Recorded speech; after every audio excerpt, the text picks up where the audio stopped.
ఆదరించి హక్కున చేర్చుకున్న ప్రతి హృదయానికి కూడా నేను హృదయపూర్వకంగా చేతులెత్తి నమస్కరిస్తున్నాను మీకు అందరికీ కూడా.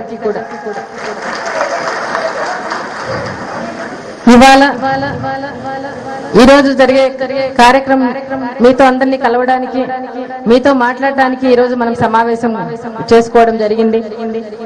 పంచాయతీ ఎన్నికలు వస్తున్నాయి.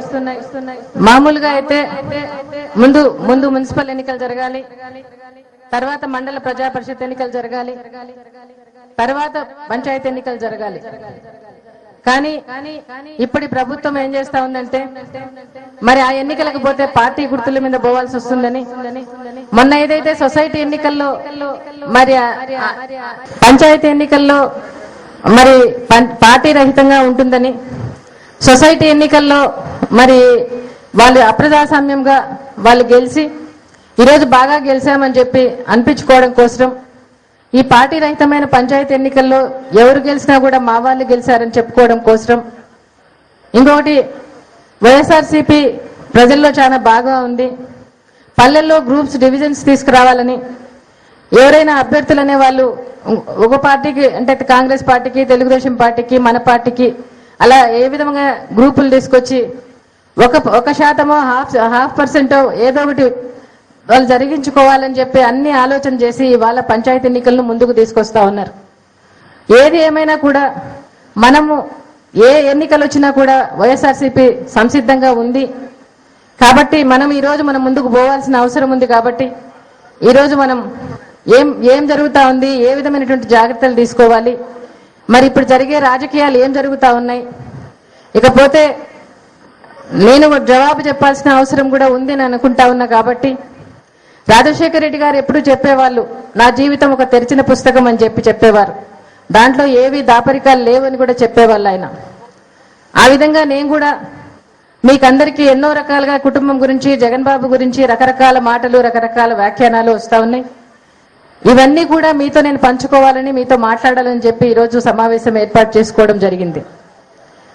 ఇకపోతే 34 ఏళ్ల రాజకీయ జీవితంలో సుస్థిరమైన ప్రజా ప్రస్థానం రాజశేఖర రెడ్డి గారు కొనసాగించారు. కార్యకర్తలకు ఆ రోజు ఆయన ఎంత విలువ ఇచ్చారో, ఎంత ఆదరణ ఇచ్చారో, ఎంత గౌరవం ఇచ్చారో మీకు అందరికీ తెలియంది కాదు, నేను చెప్పాల్సిన అవసరం కూడా లేదు. మరి మీరు కూడా అంతే అభిమానంతో, అంతే ప్రేమతో మరి రాజశేఖర రెడ్డి గారిని ఒక నాయకునిగా ఉన్నత స్థాయికి తీసుకుపోగలిగారు మీరందరూ కూడా.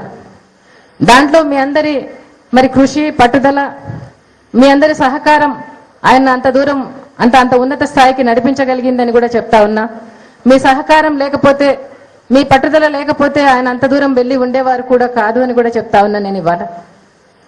ఈరోజు మరి రాష్ట్ర రాజకీయాల్లో, దేశ చిత్రపటంలో కూడా రాజశేఖర రెడ్డి గారు ఒక నేషనల్ లీడర్ గా ఇవాళ రాజశేఖర రెడ్డి గారు అంటే మరి తెలుసుకునే రీతిగా ఆయన ఉన్నారు అంటే అది మీరే దానికి కారణమని కూడా నేను చెప్తున్నా.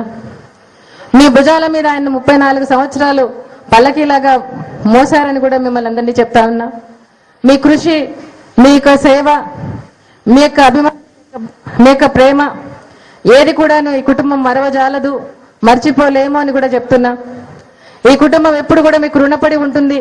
మీ కష్టాల్లో, మీ బాధల్లో, మీ సంతోషాల్లో మీ ముందు ఉంటుంది, మీ ముందు నడుస్తుందని కూడా మీ అందరికీ కూడా నేను చెప్తున్నా. ఈరోజు అంతేకాకుండా మరి రాజశేఖర రెడ్డి గారిని, ఆనాడు రాజశేఖర రెడ్డి గారినైనా, మరి ఈనాడు జగన్ బాబునైనా, షర్మిలమ్మనైనా షర్మిలమ్మ పట్లైనా మీరు చూపించిన ప్రేమ, అభిమానానికి, కృతజ్ఞతకు, ఆత్మీయతకు మీకు మరలా ఒకసారి నేను కృతజ్ఞతలు చెల్లించుకుంటున్నాను ఇవాళ. ఇకపోతే మరి మామూలుగా అయితే ఎంపీలకు కానీ, ఎమ్మెల్యేలకు కానీ కార్యకర్తలు గెలిపించుకుంటారు. కానీ ఈ సహకార అంటే ఈ స్థానిక సంస్థల ఎన్నికలు మరి స్థానిక సంస్థల ఎన్నికలు కార్యకర్తలకు అవకాశం కలిగిస్తుంది. దీంట్లో మరి వివిధ రకాలైన పదవుల్లో అంటే సర్పంచ్ గాని, ఉప సర్పంచ్ గాని, ఎంపీటీసీలు గాని, జెడ్పీటీసీలు గాని ఈ విధమైనటువంటి పదవుల్లోకి రావడానికి స్థానిక సంస్థలు ఉపయోగపడతాయి.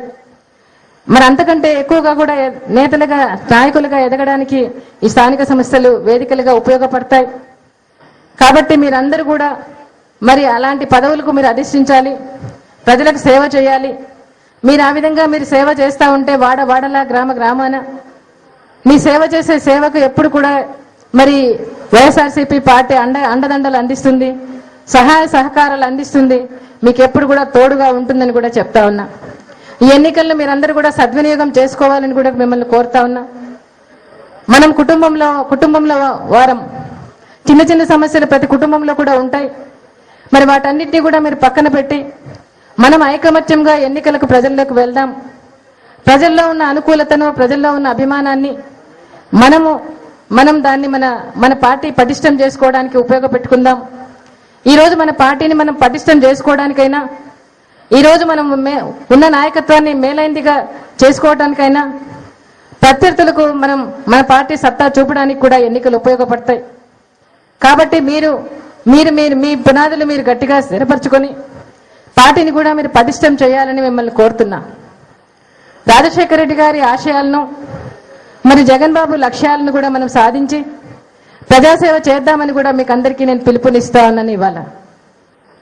ఇకపోతే మరి 2 ఏళ్లుగా ఎన్నికలు జరపకుండా రాజశేఖర రెడ్డి గారి తర్వాత వచ్చిన ప్రభుత్వాలు ఈరోజు ఎన్నికలు జరపకుండా వాయిదాల మీద వాయిదాలు వేస్తూ కాలం వెల్లడిస్తా ఉన్నాయి. మరి ముఖ్యమంత్రి గారు ఏమో ఎన్నికలంటే మాకు భయం లేదని చెప్తా ఉన్నారు. మంత్రి గారేమో మరి ఎన్నికల్లో మేము జరిపించలేకపోయినందుకు మాకు చాలా బాధగా ఉందని కూడా చెప్తా ఉన్నారు. వీరి భయము బాధ మనకు అవసరం లేదు. సకాలంలో ఎన్నికలు జరపనందున ఈరోజు పట్టణాల్లో కానీ గ్రామాల్లో కానీ ఈరోజు కనీస వసతులు కూడా లేని పరిస్థితి చూస్తా ఉన్నాం. ఇవాళ తాగడానికి నీళ్లు దొరకని పరిస్థితి ఉంది, వీధిలో లైట్లు ఎలగని దుస్థితి ఉంది. ఈరోజు పారిశుద్ధ్యం అధ్వానంగా తయారై అంటురోగాలు ప్రబలుతున్నాయి. అయినా కూడా ఏమీ చేయలేని పరిస్థితిలో ఉంటా ఉన్నాం. ఇవాళ స్థానిక సంస్థల ఎన్నికలు జరిగి ఉంటే మరి దానికి ఎన్నికైన ప్రజాప్రతినిధులు ఆఫీసర్లను నిలదీసి ఉండేవాళ్ళు. ఈరోజు మరి ఎన్నికలు ఈరోజు ప్రభుత్వం స్పెషల్ ఆఫీసర్ల వంటి పరిపాలన జాగిస్తా ఉంది. స్పెషల్ ఆఫీసర్లకు వాళ్ళకు ప్రజల బాగోగులు కానీ ప్రజల మన్ననలు కానీ అవసరం లేదు. వాళ్ళు ఈరోజు ప్రజల మీద అనేకమైన పన్నుల మీద పన్నులు వేసి వాళ్ళని వసూలు చేయడంలో మాత్రం చాలా ముందున్నారు. ఎప్పుడైనా కూడా ఆఫీసర్లు ప్రభుత్వానికి అకౌంటబుల్ గా ఉంటారు, మరి ప్రజాప్రతినిధులైతే ప్రజలకు అకౌంటబుల్ గా ఉంటారని కూడా చెప్తున్నా.